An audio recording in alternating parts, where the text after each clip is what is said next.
hit record. We'll start bashing Kevin right off the bat. Going out and trading. He's trying to buy himself a Camry today so he can hang out with his boyfriend, Denny Hamlin, at the beach. Oh, God, yeah. he's so love struck with Denny. Still on Amazon trying to find like a fancy Canon camera. He's like, I'm going to take my picture with the Denny. He knows Denny. He knows Denny's at the track and not at Comic-Con, right? I wonder if I can send Denny something in a box through FedEx. Yeah. Send him a mold of my. Yeah, it won't get there. It's true. It's FedEx. He'll be lost in Memphis. Yeah. He'll be lucky to get a lug nut tight. He'll be fucking in the wall. Yeah. I'm going to send Denny. It's Tyler beat him off of pit road. He's going to send Denny a mold of himself in a trailer hitch. they like fit together. Yeah. Well, that's a 1-inch ball, man. One thing I want to say, Marty, you and I, we have ourselves a little battle and a hole to get out of on Triple Threat. I don't know how I get a top 5 one stage point and a fucking drop in the points. Did you drop? Oh yeah, you did drop one. Like, what else I got to do, man? No, Cusimano had a hell of a race, and that's who jumped me, I believe. That dude, and I'm not calling anybody out, trying to be mean or anything like that, but that guy has backed into every one of his wins. He's got to be the luckiest truck out there. I'd like to back into a win. That'd be cool. Jeez. Well, I'd be okay with it. What happened? What happened to you on that first lap Friday night? Like, you said you were involved in that too. Yeah. Somebody had missed the shift, and then y'all all got stacked up, and then that turned Turtle sideways, and it sent him back up the track. Yeah. And I had Desperos on my outside, so I couldn't get to that top line right where the wall was. Yeah. So basically, I had no place to go and just hit the back end of a Turtle and got a meatball on it. So I was wondering, because I forgot to look at you. I've got actually, I don't even think I saved the replay because the race was so pathetic. But yeah, lap 1, we're going into turn 1. It checked up in front of me. I got on the brakes, and I would have missed the car in front of me, which I think was Turtle. Mm-hmm. And Cusimano did not even hit the brakes. He just drove right in the back of me, which, I mean, I don't blame him, and it's Talladega. Yeah. But it caused the wreck. Like, he drove into me, pushed me into the guy in front of me, which spun us out. I thought I was going to get away with minimum damage. And then down came Patrikios. Even with triple screens, I didn't even see him coming. He didn't hold the brake or whatever when he came off the wall, and I'm starting to go again. Next thing I know, I'm looking at the side of a truck. Pow. Well, there went my steering. There went my radiator. Went in to do the quick repair on lap fucking 1. Yep. And then God said no and cut my internet that night. Killed the stream and everything. Yeah, I saw you leave with a packet loss or whatever, and I was like, man. Oh no, it was upsetting. We had a bunch of viewers too. Like, normally I have my normal group that watch, and once in a while I get new people. I had new people watching us that night when that happened, which hurts. Like, that's a boner kill for sure. Oh yeah, I mean, it was something that never happens, a fluke. All of a sudden, everybody in my relative disappeared. Now, I've always known that if somebody disappears, it's their name that goes. If everybody disappears, it's your end. Next thing I knew, the whole pack was gone. Nobody was on my relative, and my Q bar was red. And then I'm like, what the hell's going on? Shit, I'm panicking. Then I get a message from my wife. She's like, did we just lose internet? Wow. Oh, facepalm. First race of the championship for us, and that happens. That's why you put that, Bobby. That's the second race this season that I have to use a quick repair before turn 2. That shit's funny. The Glen was the first one, right? Yeah, the Glen, I didn't even make the start finish line. See, that's how Corey's was this race. Like, ass pounded, and it was still like the green flag up in the corner. And I was looking at my phone because I was watching him, on Twitch. I was like, what? Wait, what? Dude. Yeah. And this butt kicker, dude, it fucking drilled me. when I got hit, that thing kicked. You gotta take those attachments off there, dude. You can't. Yeah. It felt super good. It's like I'm driving my Jeep all over again. I have to bum draft you more often, then. Yeah. See if I can see the moment that you finish. It'd be like you're doing that, watching stream. Look at his eyes roll back.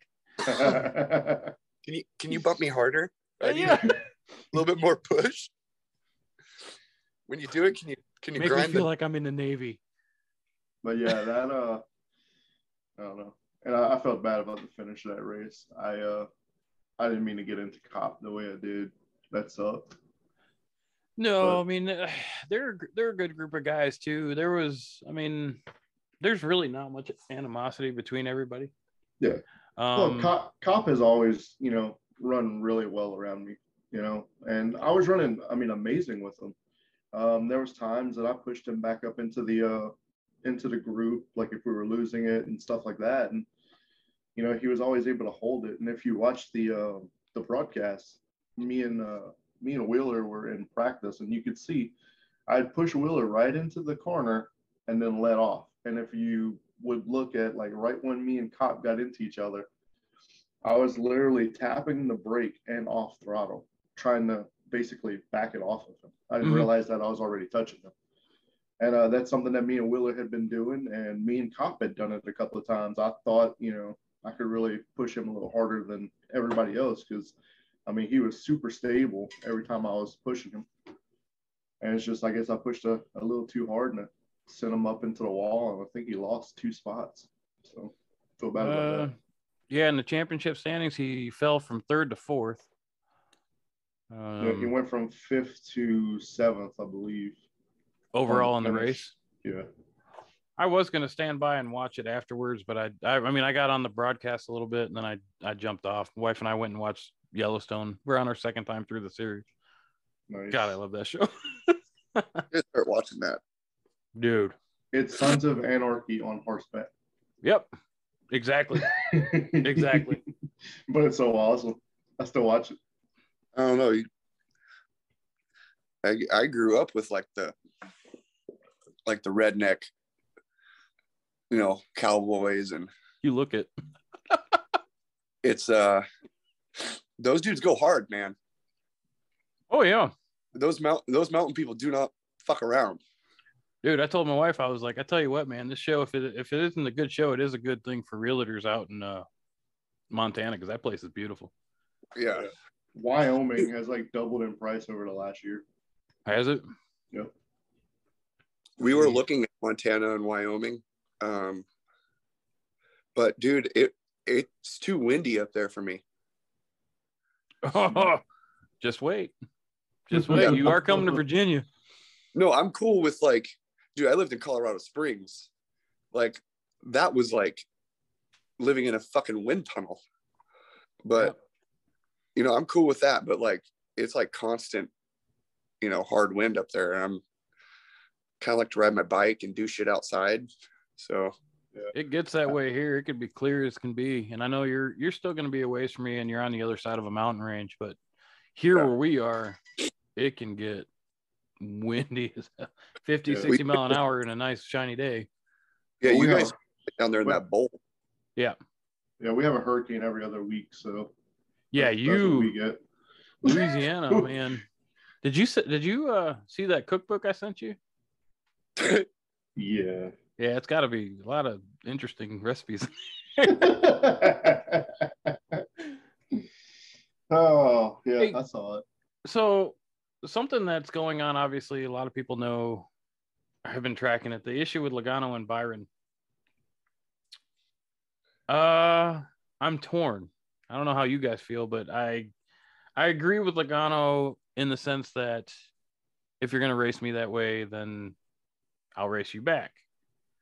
Proving intent, on the other hand, that's the hard part to me. I was like, I don't think he intended on running him up to the wall. I think that's the nature of the beast at that track.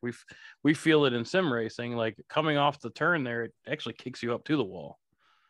Given that it was close to the end. Yeah. I don't know. I think number one, Logano should have been punched in the face. Yeah. Number two, there's a difference between moving someone and crashing someone. At the impact that he hit him, he was crashing him. He wasn't moving him. Oh yeah, no, he shoved him. He full out intended to shove him up into that wall.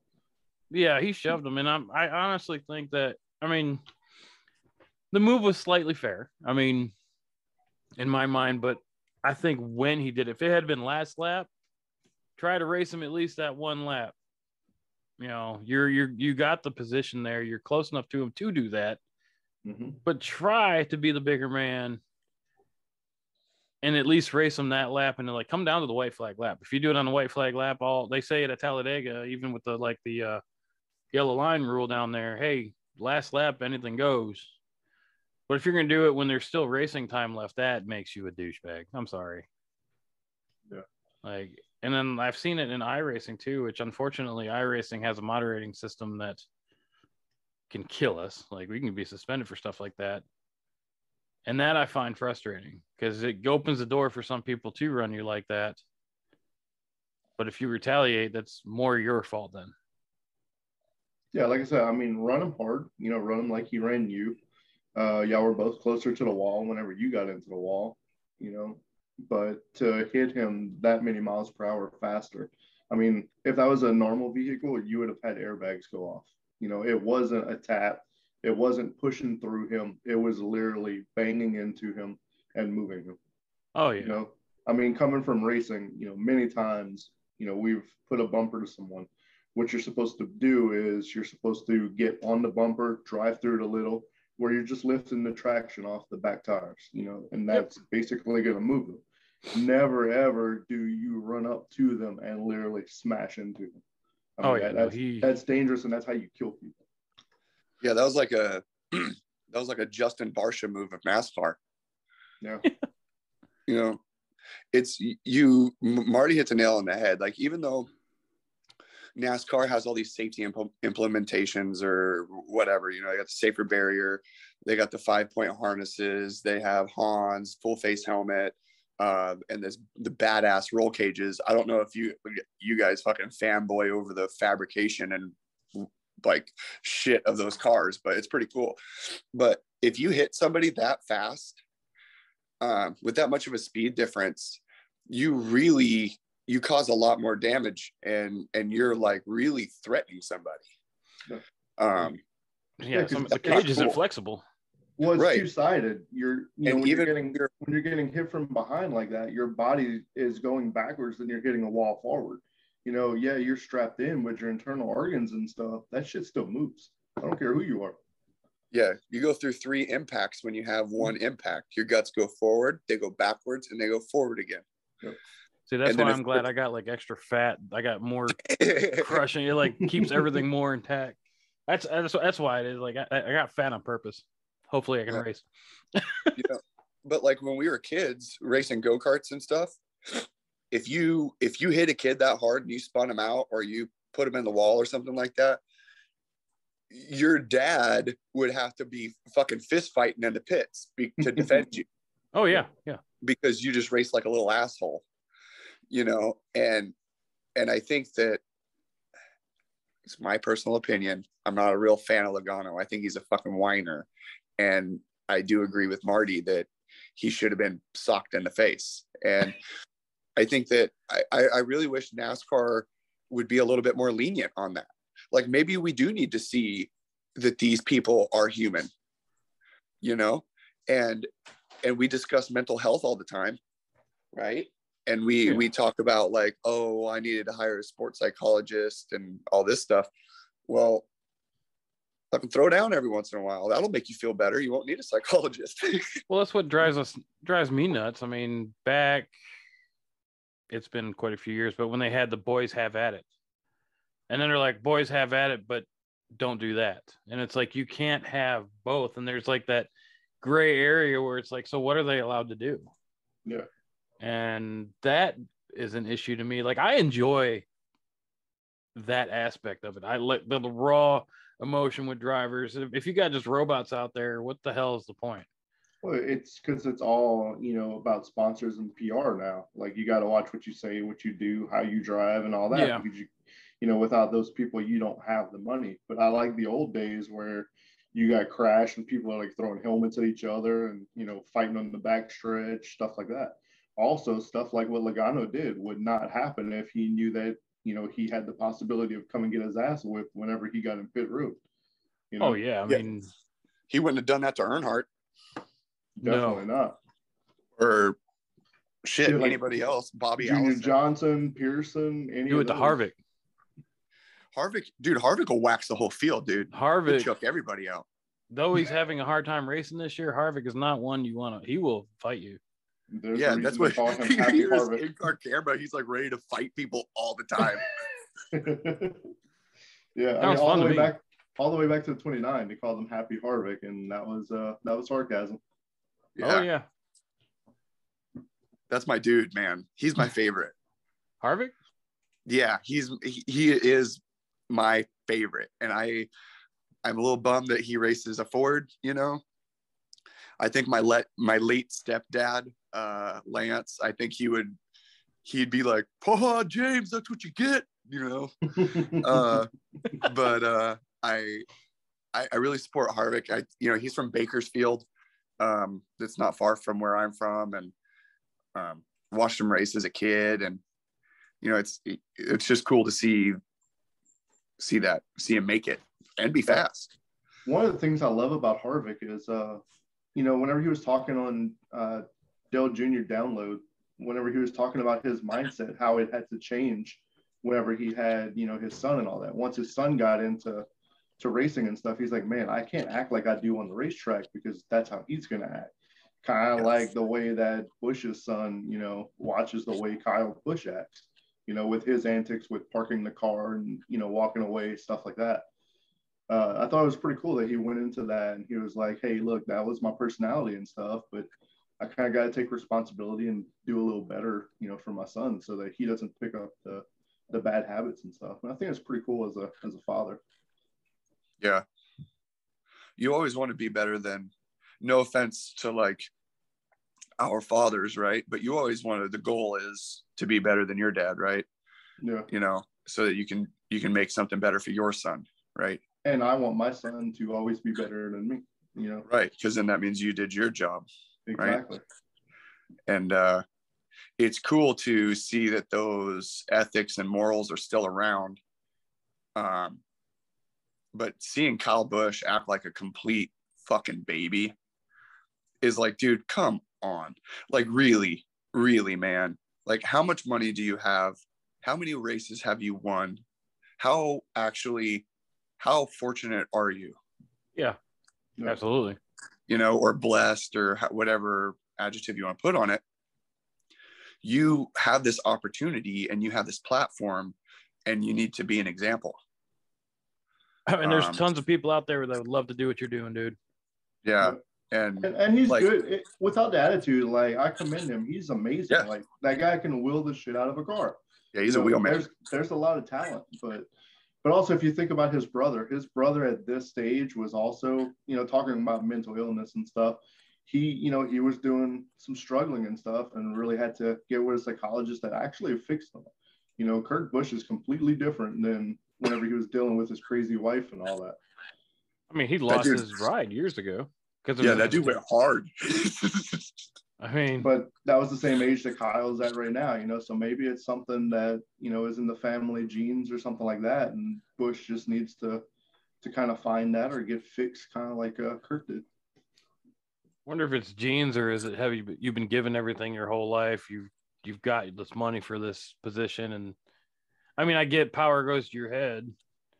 There's probably also contract pressure too. I mean, Yeah. Well, yeah. And if you're at that stage in your life, right? Let's speak hypotheticals. If you're at that stage in your life, you're in your 30s or early 40s, and you're worth tens of millions of dollars. People do anything you want them to do, right? Because they want to make you happy. They don't want to piss off Kyle Busch or Kurt Busch or Bubba Wallace or whoever their driver is, right? You don't want to piss that guy off. And then you go into a race and somebody doesn't do something you want them to do. No. You know, and it's like I could imagine that it would like compound that reaction. And see, I'm twofold on this, because while I think, you know, him being a douche and all that, like, it sucks, I don't like him for that. Like, I love him being the evil guy on the track. The sport needs that. You gotta have that. Like, I love that. Just don't do it, you know, off camera or behind the scenes or to fans, you know, to your sponsors. Like, that disrespect doesn't need to be there. But when you're on the track, hell yeah, like, you know, be that villain. You know, you're a hell of a racer, and it's fun for the sport whenever you have those villains and, you know, those heroes. Kind of wish we had more of villains, honestly. Like, I like the head-to-head animosity and stuff like that. It actually adds something to the racing itself, a different dynamic. Yeah, you never know what's going to happen when somebody gets back to somebody's bumper. No, you know? And it's like, it was great for suspense. And to compound that, I like when they added stage racing. I know a lot of people don't like it. There is some things that I don't like, but you're driven to actually race. Yeah. I mean, you guys know, and it's not a big secret, Brad Keselowski is my driver, but his championship that he won would not be it today, because he won that championship in the last race of the season, 17th position, 1 lap down. You can't do that anymore. Yeah, especially these days with all the different wins and stuff. I mean, right now, you know, you're not guaranteed to get into the playoffs with a win. You know, like, the points are all over the place. And what I liked about the stage racing is right before that, they had a real problem of people would start the race and just kind of sit there and run, you know, for 200 laps and then run the last 50 or 25 or whatever. It's like the race was just so boring because they were just sitting in their spots. Yeah. You know, just play it safe. And that's where, like, I like what they did with the stage racing and everything, because it actually increased the drama, the drive. People are battling more. I mean, the new cars are actually starting to hit it pretty well too. I do like the fact that you go to these 1.5 miles like we're going to today, Kansas, where they used to have like 2, 3, 4, 5, even 8, 9, 10 seconds in between first and second, where gradually the finishes have been getting closer. And I like that, even though we're still not always within 2 seconds, it's closer now. You're getting more side-by-side action than we used to. So, and I'm sorry, I hate the argument like, whoa, these cars aren't even stock anymore, yada, yada, yada, yada. Do your research. These cars were never stock. Right. The first stock car, the first NASCAR stock car race, which I believe was in 1959. Don't quote me on the year, but I do know for a fact the car that won was not a stock car. They had aftermarket suspension, they had aftermarket steering box on it, and aftermarket body kits on it. That was not a stock car. And now people complain about these cars. It's like, oh, well, we're so far away from stock. People, they were never stock.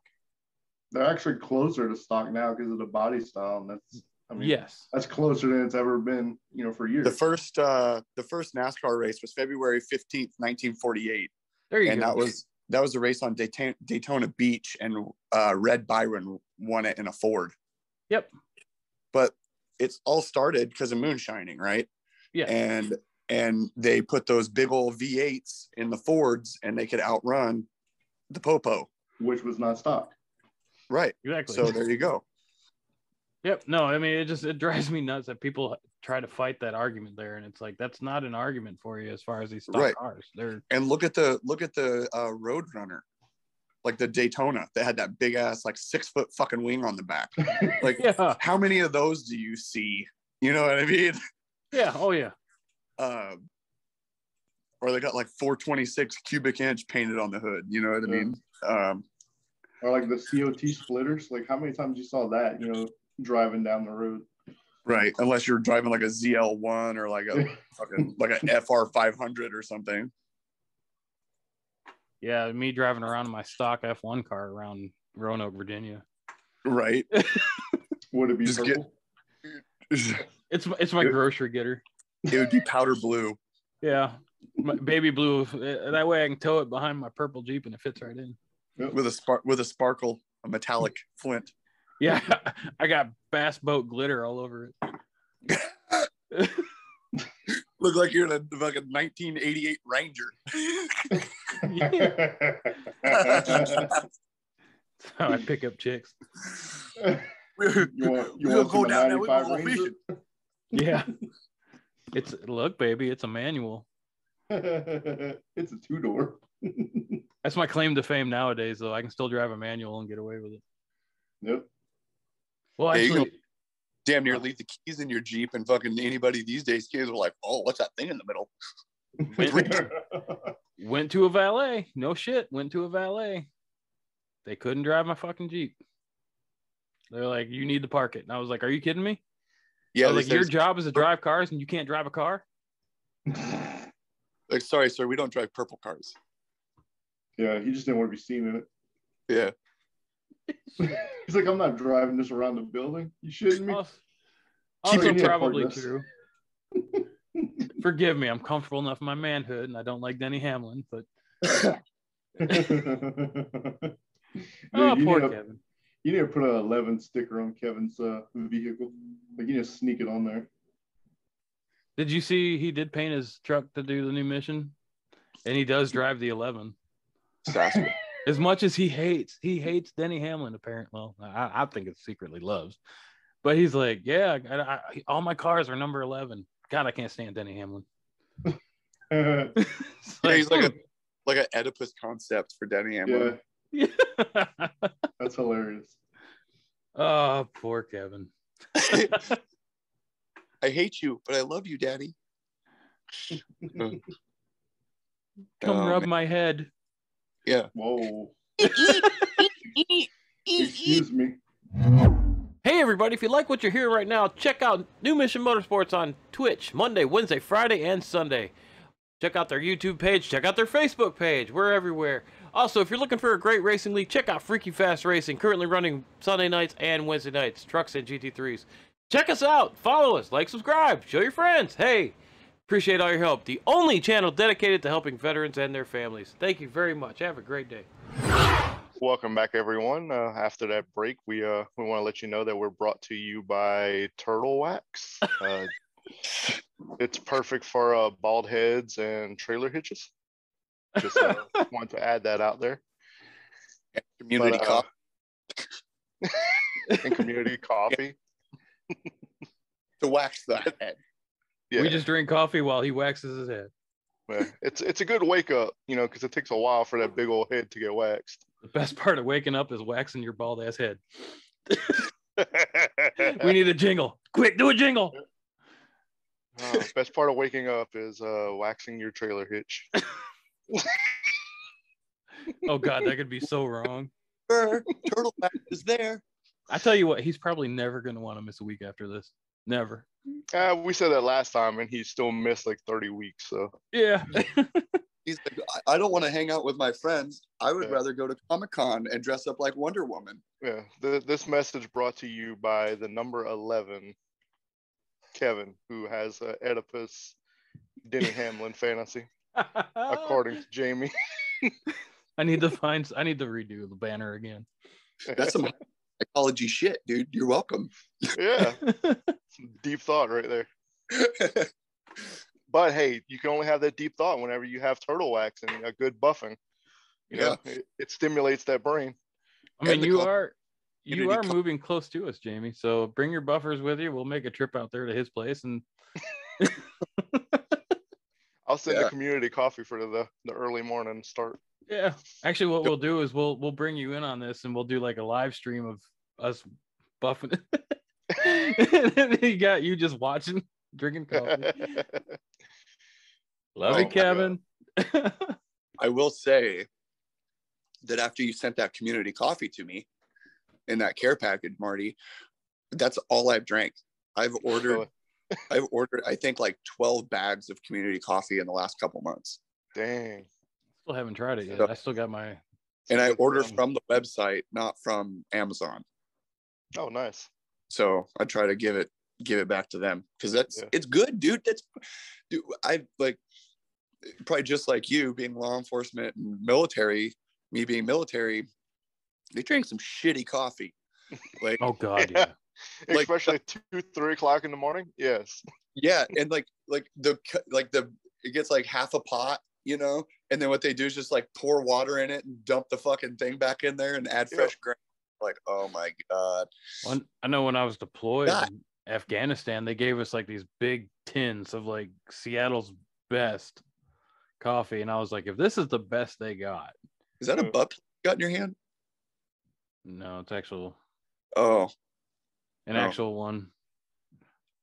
I do enjoy this once in a while with actual tobacco, not that stuff. Yeah, I'm a cigar guy. Oh, I've got a humidor behind me of cigars. Yeah, I love my cigars. Especially like a beach vacation or something. Just I'll walk on the beach late at night after supper and with a nice stogie. Oof. Oh yeah, I mean I love good stuff. I'm George Carlin's rendition of a cigar. Huh? You ever heard George Carlin's rendition or interpretation of a cigar? No, but I imagine it's entertaining. It's the best. I love George Carlin. I miss that dude. Yeah, says, you know, sometimes a cigar is just a cigar. And he says, sometimes it's a big brown dick. Sometimes you want a Connecticut rapper. I heard that when I was like 13, and I always think that if somebody's like, want a cigar? I'm like, it's a big brown dick. Dude, when I was, we were teenagers. A friend of mine stole one back then. Get sick, make your stomach all fucked up. Dude, no, it was like a 15-inch. I didn't know anything about cigars back then. Whoa. And the ring, I'm gonna guess the ring because I know a little bit more about them now. Is at least like a 72 ring. This thing was massive. Oh, we're buzzed out your mind. Dude, well, no, we didn't get very far. We started smoking on it. We're outside the high school. It's the weekend, and like this, it was good. I remember it. I remember the taste. It was really good stick. And here came my mom driving up, and it's like, how the fuck did she find us? But he took that thing and he's like, fuck. He stomps it, like the entire thing. Oh I was my God. like, God, I was so mad at him for that. That's a panic move. Yeah, I was like, dude, that was a wonderful stick. That was a wonderful 15 inches, and we only got 1 inch of it. Dude, I don't even think we got that. Man. I was so pissed.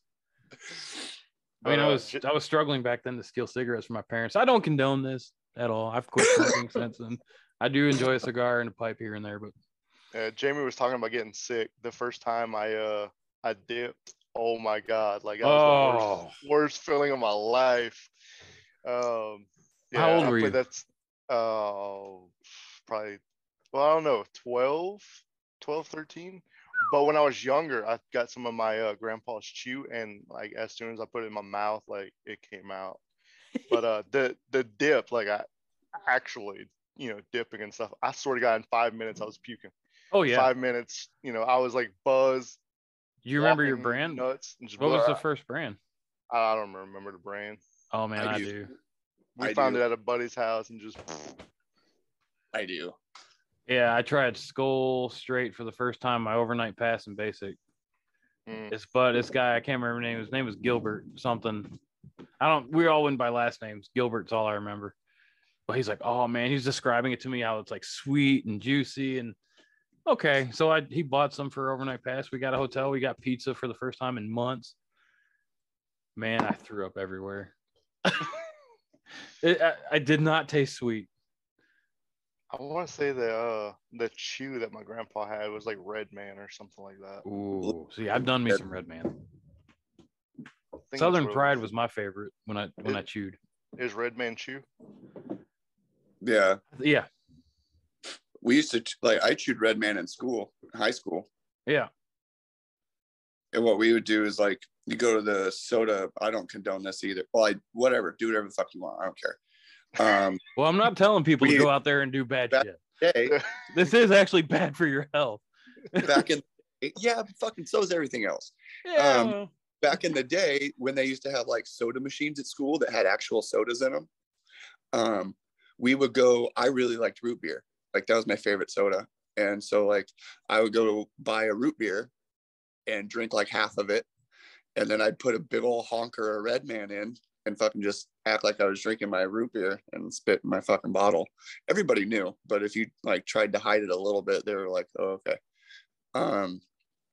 First time I ever like tried to chew, my dad chewed Copenhagen, long cut. And, you know, he was a heavy equipment operator. And so I wanted to be like my dad, you know, and he always had like the Copenhagen ring in his jeans and shit. Right. And so he was gone. I was like 8, and I grabbed his Copenhagen, and I grabbed like a mason jar because I was going to spit in that mason jar, you know, because I was 8 and dumb. And so I didn't see that my dad like took a pinch and like put it in his lip. So what I did is I just grabbed it and like shoved it in my mouth. And I remember like I didn't even get it like in my lip. It was just so fucking spicy. You know what I mean? I was just like hot. And that was my first fucking experience. Spit Copenhagen all over the floor. My mom spit. See, we had a guy. Go ahead. Sorry. I was gonna say that's how I was with hot damn. My grandpa always drank hot damn, and it's like, hey, what does that taste like? He's like, man, you don't want that. I was like, I want to try it, and he's like, okay, take a big swig. He said it tastes like a like one of those like red hot fireballs, and I was like, oh, that sounds awesome, dude. My chest, my stomach, my bowels, like everything was on fire. I swear it went straight through my body when I took that shot. I was coughing, I was crying. Like I was probably like 8 or 9. Like I was real young, and it was like at some like family get together. That shit burned so bad. Like an hour later, yeah. An hour later, you hear Marty in the bathroom. Oh my god! Instantly, it hit my bowels. That's funny. I was small then, so you know it didn't have to go too far. Yeah, it just melted right through your. We had a guy. We were in Kuwait. This is 2003. It was my first deployment when the war first started. We had a guy, Chad Smith. He used to do Copenhagen snus, really fine, nasty shit. And I was still learning. Like I couldn't gut anything yet. I never really got into gutting it until like years later. But stomach cancer. Yeah, well, I could never gut it right out of the can either. Like I would have to like have it in dip for like an hour, and then I could start gutting it. But one day he was like, "Man, I could eat this." We're in Kuwait, hot as fuck. I can eat this shit for breakfast, and I'm like, "Yeah, bullshit." I don't know why he did it. It's the dumbest thing ever. He goes, "I bet you I can eat a can."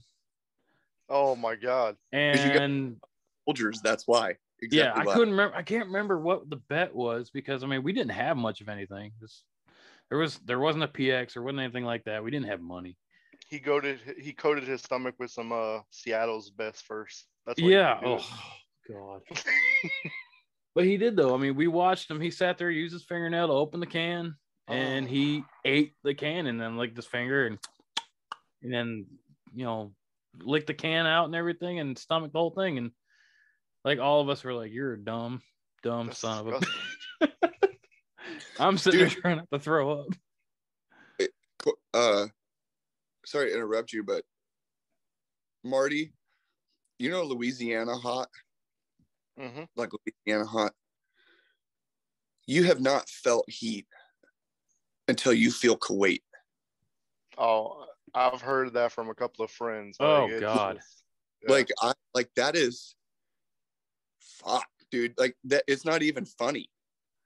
Like it hurts. Like you walk outside and the skin, and it hurts. Yeah.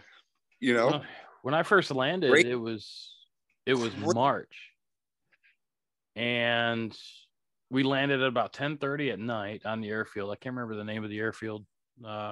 KCIA. It might have been, but it was dark. We were on an air conditioned aircraft.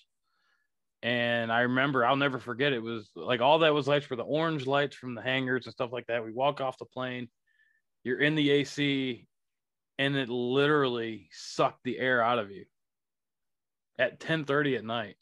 That's crazy. And you were there in March? Yeah, I got in before the ground war started. We went up with it. Yeah, so when I landed in KCIA, it was my first experience being overseas was Kuwait, because it was like a transition, right? I know I'm explaining this to you, Corey, but you were there. But it's like a transition. So it's like a cool little hub. It's like a rest reprieve zone outside of the war zone, right? So with Pizza Hut.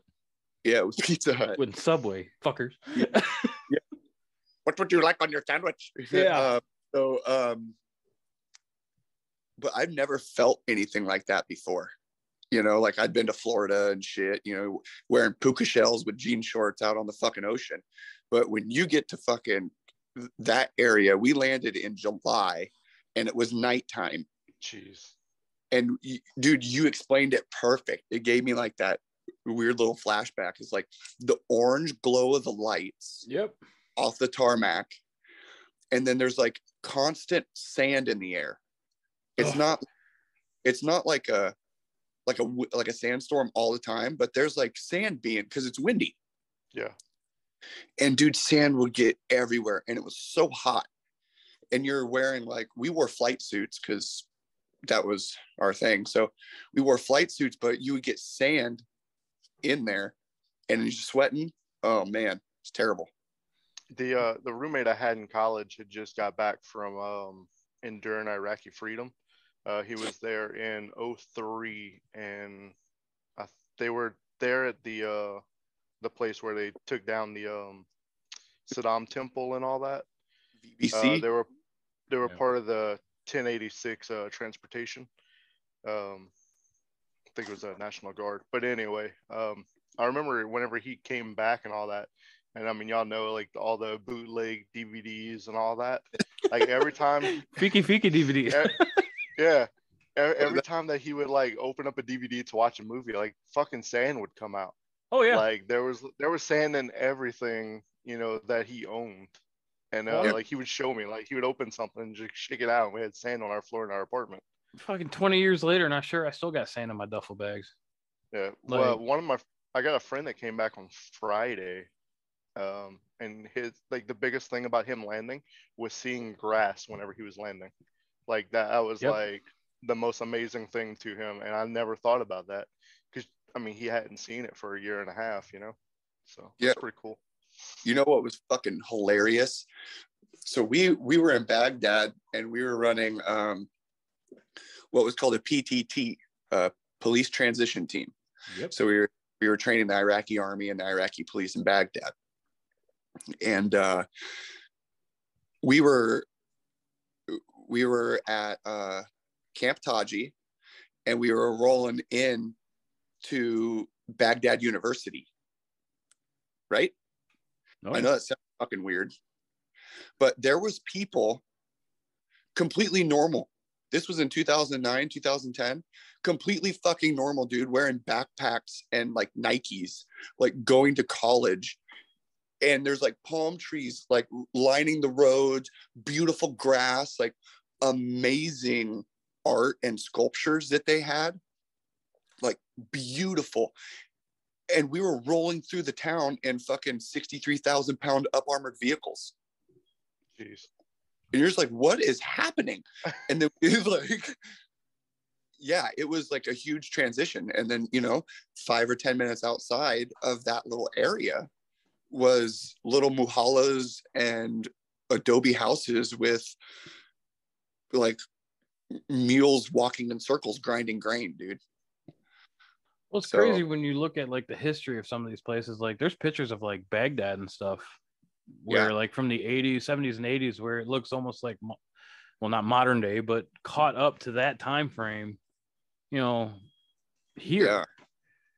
And like that's where a lot of people don't understand, like, oh, they want to make things like other countries. And it's like, dude, you guys need to understand what other countries are. Like, yeah. So yeah, he was in Kuwait. I was just looking it up. Yeah, Kuwait's hot, dude. I'd rather be in Iraq than Kuwait. Yeah. Like when we went, we were in Kuwait in March, and then I think it wasn't until September that I went back to Kuwait, and I didn't realize how good I had it in Iraq, because there is an absolute difference between dry and humid heat. Oh yeah. And Iraq's dry heat, I'll take that any day over the humid heat from Kuwait. I don't know why people live there. You want to know a real fun place? I don't know if you've ever been, but one place that is just like death is Louisiana. Qatar. Qatar. That in Al Udeid, I never been to Qatar. they called it the deed. You know, you're doing the deed. Yeah. Holy shit. That place was oppressive. It was right there on the Gulf. And it's like 110 degrees. And it's just like, have you ever seen that movie Rango? Mm-hmm. Oh yeah. Where he gets outside in the sun in the desert and his skin like sheds twice. Yeah. That's what Qatar's like. No, I'm good. Yeah, looking at this base, it's just there's just nothing out there. Oh yeah. God damn. Oh, that's Kuwait. Yeah. That looks a little built up. I mean, that it was interesting going from because I deployed the first time in 2003 through 2004, and then I went back in 2005, and it's actually impressive how well things built up. Like we actually had hard sites and like to sleep in. We had buildings, and I mean the first tour was tents, and then eventually we got these hooches that look like connexes. Yeah, choose. Yeah, choose. Yep. Yep. Combat housing unit. Yep. Yep. I mean, dude, that was amazing. Did you guys have Cadillacs? I'm sorry? Cadillacs were the like shower. Oh yeah. We had it for like a couple months and then it got blown up.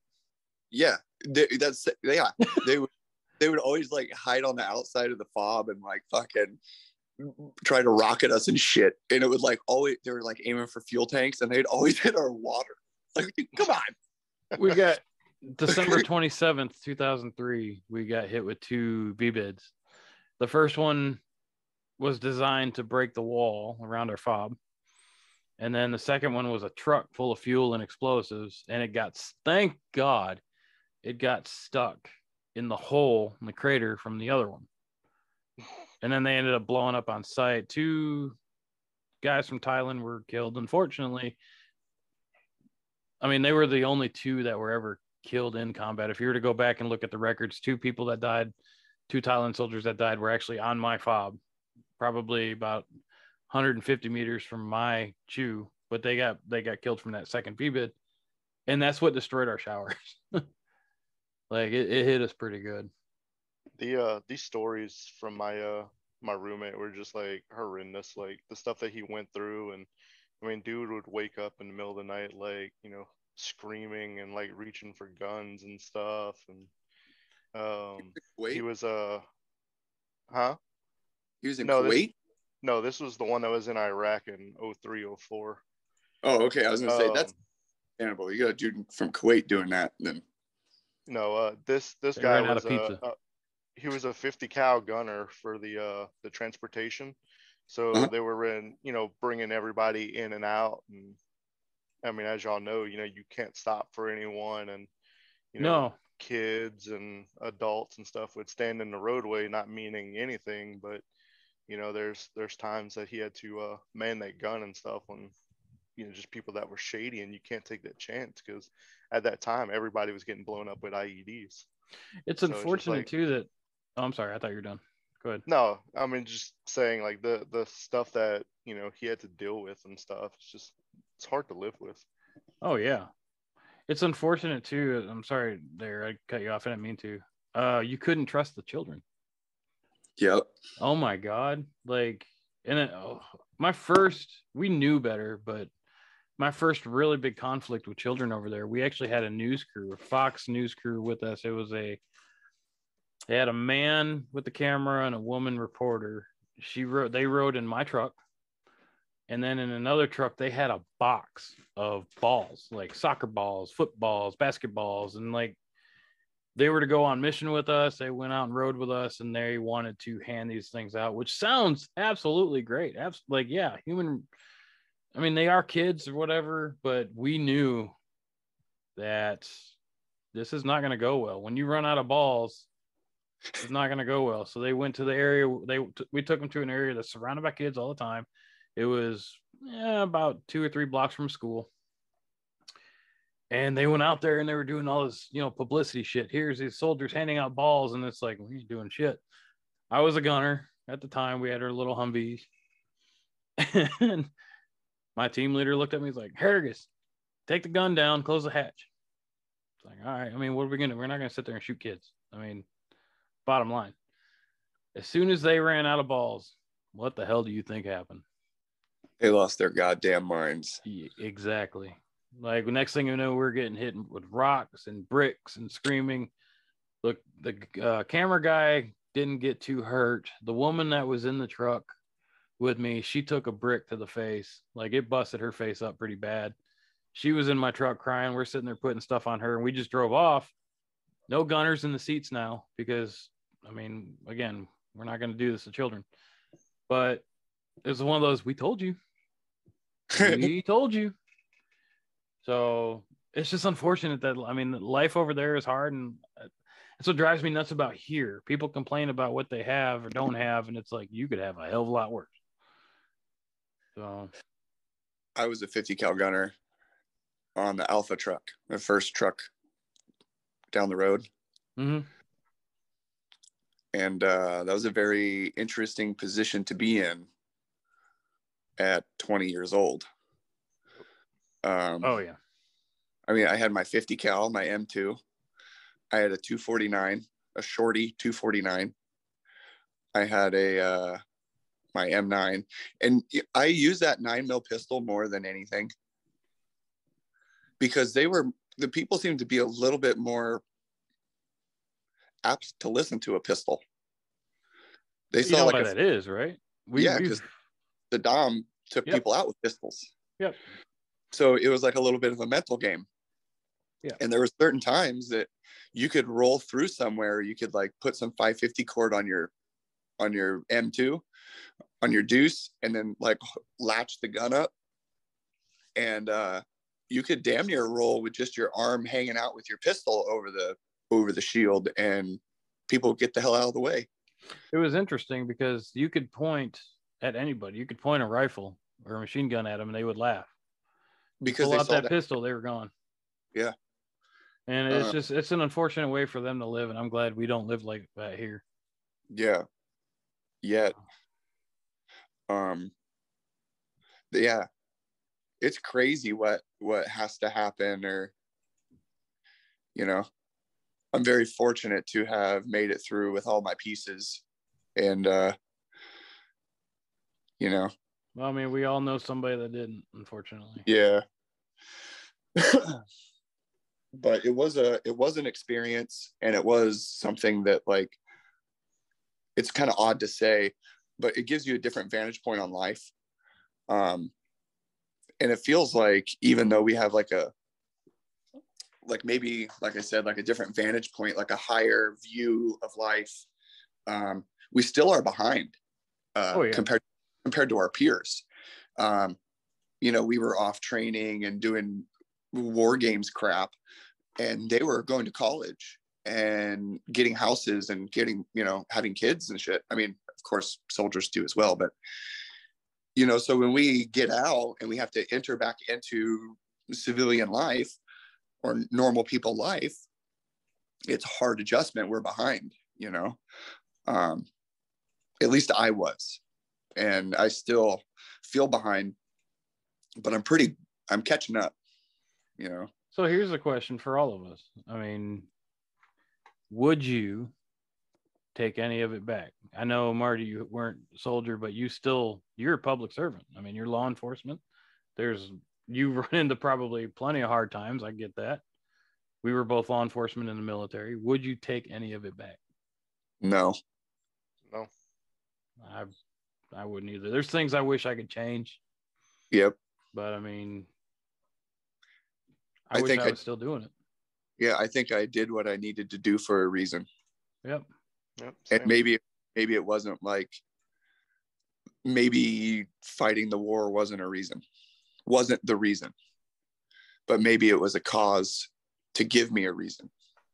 See, the way that I look at it, and it's kind of the same thing, like you need that person, you need that alpha, that wolf dog, that's going to face the wolf for the people that simply can't.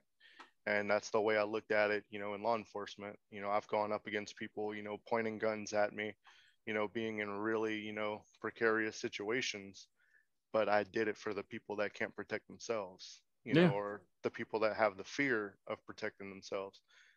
That's my service. And I'm, I have that mindset where I can go out there and face that where others can't. And that's my service. I miss it. I mean, I told my wife, I was like, honestly, I've done law enforcement, both garrison here in the States and deployed. And deployed it was so much easier. Yeah. Like, and Marty, I'm sorry, you're sometimes as monotonous as the work is, and I get that, it is harder here because deployed, you're not going home tonight. There's only two outcomes for the day. Either you make it or you don't. Yep. So you knew what you had to do every day, and that was it. You come home, you've got your own laws you have to abide by. You've got your own rules that you can do. There's limitations on what you can do. You've got different situations. Nothing ever covers 100% of what you can do. Yeah, and it's even worse now, whenever everything's under a microscope, everything's on YouTube, you got social media, you got two sides, you got three sides of everything that happens. It's just, and you're going into it, and that's what's dangerous is, you're going into a dangerous situation thinking, okay, how is this going to look on YouTube? How are people going to perceive this? What am I going to hear from the ivory tower about it? Stuff like that. It's like, you're not going in and just trying to fix the problem. You're going in with the mindset of, okay, how am I going to get screwed with this? Every jackass has a camera nowadays, and which is upsetting. And you have to shut it all off when you go home. Yep, you gotta leave it at the door. And how do you do that? Yep. Well, that's the thing is, and that's another reason why I got away from it. Like, all of us have our own personal problems we're dealing with at home. Then you go to work and you're dealing with everybody else's personal problems. When do you have time to mentally decompress your own shit? Yeah, and every call you go on, well, 90% of every call that you go on is that person's worst day. Or you're dealing with a two-party system where you're absolutely an asshole to one person and you're the savior to the other. Nobody's ever going to be 100% happy with anything that you do. It's literally, it's a defeated situation, before you even walk into it. What was that one saying they used to say about law enforcement? I can't remember what it was. Like, everybody loves to hate us, but hates to love us. Yep. Because, I mean, who do they call first? Who do people call? I mean, call 911 or people like me. I mean, I'll shoot first and then I'll call you. But people need to understand that. It's, I mean, everybody wants to call law enforcement as like their first step. And it's like, look, people, you guys got to understand there are bad people out there. Yep. Like, the best thing you can do is protect yourself instead of waiting on law enforcement who they are doing their job, but they might be on something else, unfortunately, or they're 10 minutes away and not 2. And it's not like they have a whole bunch of fucking funding right now. No. And yeah, I mean, Marty, people like you being law enforcement, you're in the crosshair of the media. You're in the crosshair of society all the time. Anything you do can and will be used against you. Yep. Everything's calculated these days. Everything. Yeah. Well, I mean, it's sad. Like, you go out there and God, what was it? Well, now everybody has their cameras on. They would rather videotape what's going on than help people. Look what happened last year in New York on the you guys heard about that, right? The subway. Yeah. The woman that got raped. What happened? There was 27 witnesses on the train that I remember, 27, I believe. Not one of them did anything except videotape it. It's crazy. Thankfully, they all are getting charged. Like, everybody's getting charged with it, but it's nuts. There's a statistical anomaly in psychology. Like, if there's, say, like, somebody's in trouble and there's one person that witnesses it, more than likely that one person is just going to walk by.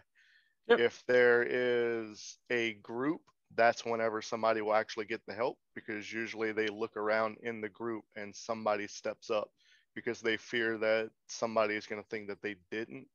So it's but then you have, people that watch a rape and do nothing. It's terrifying what we've become, unfortunately. We've learned. I learned.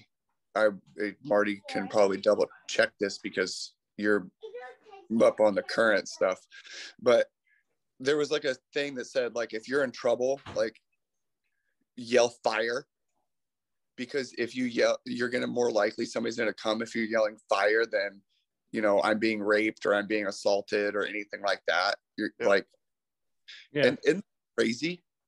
People would rather save a building or whatever person. Yep. Yeah, it's just mind-boggling. And I think that there may be like a little bit of a lack of appreciation for life. Yeah. I know we're about to wrap up, but I'd seen a video a day or two ago. There was people walking down the sidewalk in front of others, and somebody would come by and grab this kid and run into the alley with them. And like the group would literally just walk by and never say a thing. Like they would look and they were just kind of like dumbfounded by it. Not one person went down there, you know, to save them. Like it was just unbelievable. Well, hopefully someday somebody can make a change. It's like, maybe it's one of us, who knows? I hope nobody gets into situations like this, but somebody's got to do something. Something has to change with society. I'd be strangling the shit out of somebody. Everybody's against each other nowadays. How can I screw this person over rather than help them? Like, that's what society has become, unfortunately. So, well, it goes back to the whole social media thing too. You know, do I chase them down? You know, what happens to me? You know, stuff like that. How many likes can I get for this video of this person suffering? Yep. Right. I wonder how many I can get. Yeah. Well, I appreciate y'all joining us today. I know the conversation got a little serious here, but hey, you know what? Life is serious. Thank you guys for joining us. Hey, don't forget to like, share, subscribe, follow the channel. Send in your clips. Still looking at more clips. The easiest thing for you to do is download a free program, OBS Studio. Record your clips, you know, greatest saves, epic wins, mass chaos. We're looking forward to put here on this podcast. I appreciate you guys coming. And we're not actually covered by turtle wax, but it would be nice. We miss you, Kevin. I hope you're having a great day out there at the beach. Community coffee, call us. Yeah, if you need coffee. You guys have a great day.